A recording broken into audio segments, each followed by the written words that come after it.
Penn State 33, USC 30, our second point as we come on the air this evening. This game was also wild. Yeah. In the now new look Big Ten, it still feels odd to say that. Normally, both of these games would be Rose Bowls, but they're not. This year, the regular season games, and Penn State was down early. Penn State was in a hole. In the first half of that game, it looked like they were going to get blown out. It looked like they were going to get blown out. They had no answer for USC's offense. You could argue that the full way through they didn't, although they tightened up as the game wore on. But on my friend text thread among fellow Penn Staters, we were going back and forth like this could be a runaway train here. It just did not feel good. And, we I think all have nice things to say about Drew Allar, but by and large, it felt very different in the first half than in the second. They come out after halftime and they just sort of jump all over USC. Before you know it, this game is tied at 20 after being down, I guess, 20-6 at halftime, whatever the score was. And from that point forward, it was really just a neck and neck race. I was impressed by Drew Allar. I was impressed by Allar. I thought this was the best version of him that we have seen yet in his time as a quarterback at Penn State. In mop-up duty, in starting duty, however you want to classify it. He had 391 yards. If you look at the stat line, it says 3 interceptions. One of those was his fault, in which he threw into double coverage. The other 2 were tip passes and Hail Marys at the end of the game to try and win it. I didn't realize that first one was tipped, but yeah. Okay. I saw a lot of USC dudes falling into like a softer zone, and a guy picked it, but okay. I mean, I just thought that his ability to be comfortable out there was different than we had seen before. We have yet to see, or we had yet to see Drew Allar in a moment like this. And I'm thinking back to maybe the Michigan game last year, the Ohio State game last year. And granted, different offense, it's not exactly apples to apples. But I just remember coming in with all this 5-star acclaim, how on some level, we talked about it on the show. The expectation was if the running game can't get going, you need to turn it over to the quarterback. The quarterback's got to give you something through the air. Either they weren't scheming it up, or they didn't have the receivers, or he wasn't confident enough in the system. But he was unable to do last year what I think we saw him do today, and that is essentially put the offense on his back. That is what they did. They put it all on Drew Allar, and he looked very confident down the stretch in that game. It was clear he was playing with a lot of confidence, a lot of momentum. He was stepping into throws. He was accurate. I just thought this was finally the moment where it felt like he became that quarterback, the prince that was promised, as some have phrased it to me. As somebody who follows Penn State very closely, that was kind of my biggest takeaway. Yeah, I mean, but the only exception I would take with what you said was if Tyler Warren is merely decent, is merely pretty good, that Drew Allar had his best game wearing blue and white, I would say wouldn't matter, but let's be real. USC would find a way to lose this game regardless. Well, like Lincoln RIley is the Encyclopedia Brown of losing. Like, let me tell he just you, is.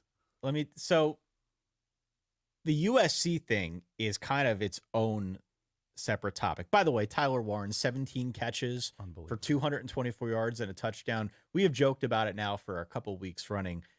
James Franklin legit wants him to win the Heisman.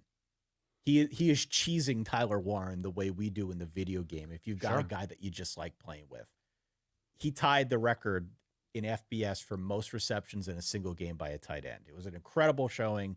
They're going to keep doing it. They seem to be getting more creative with how they do it. And I think that's exciting now as they go a little bit deeper. Did he have him snapping to a receiver? Was that a play? And he's also one of these guys who falls into your category of a surprisingly lefty thrower when he gets a chance to throw the ball. Mm-hmm.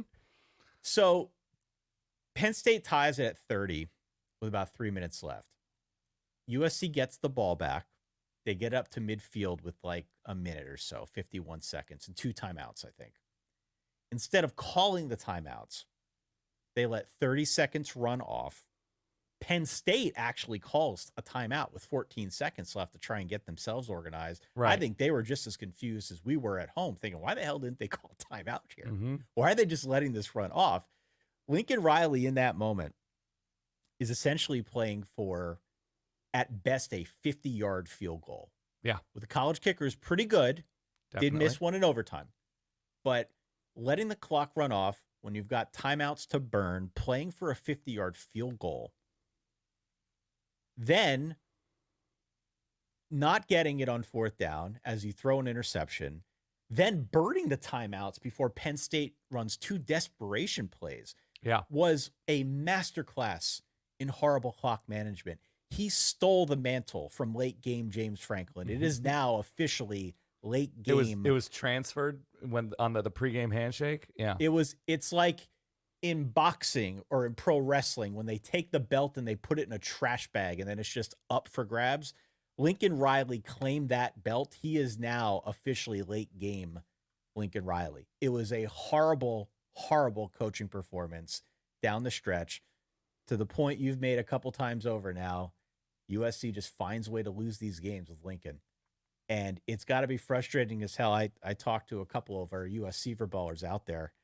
It's tough. It is tough to watch him mismanage it the way that he did in a big spot. They had plenty of chances to win this game. And they, I'm not going to say it's all because of the clock management. I don't think it's solely because of that.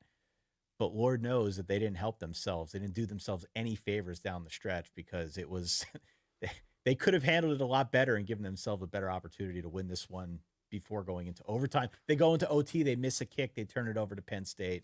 Penn State makes the kick, they win 33-30. Well, it's not just the overtime. It's not just the late game stuff. It's how many touchdowns do they score in the second half against a very good Penn State defense, mind you? 1 touchdown? Yep. So there are opportunities, right? They jump out to, it was a 20-6 lead, I want to say. Yep, at halftime. 20-6 at halftime. And so things are working, right? Even if you're using bigger plays to generate those points, and it's not necessarily that they're just pushing Penn State around or something consistently, but it's, the end around that goes for a ton. It was a couple of runs from Quentin Joyner that did really well. Like, they did really well chunk-wise, but at halftime, to sort of evaluate what is and what isn't working, and to not have an offense that's at all consistent and reacting to what Penn State is doing successfully. That's why I say Encyclopedia Brown, right? It's the case of the missing W. And he's always going to find that L. He is always going to find that L. And it's a shame, because what USC has weapon-wise, what they've done improving their defense-wise, this is a team that's built to win much more consistently and in more ways. But for whatever reason, at the end of games, they just freak out. I really like Woody Barks, by the way. I mean, he's got both those guys. Joyner too, yeah. And Joyner. I mean, Woody Barks is serious wiggle, and he is tough to bring down. It is a bummer, because you're right, they have great weapons. The final point on this game, can't build an offensive line, but yes, can't build a line. The final point on this game, and then we'll move on, is it is a good thing that Penn State has renovated the offense, because the defense definitely has some questions. And maybe it's because they were up against a good offense. I don't know, but they're going to have a game coming up, a pretty big one, as I'm sure you're aware, against Ohio State a little bit later this year. And if they don't get the defense sorted, they're going to need to put up 45 in order to have a chance in that game. Buddy, I don't even fully care about the Ohio State game if I'm a Penn State. I mean, obviously you care about the Ohio State game. They're just, it almost seems to be impossible that they do any worse than 11-1 at this point.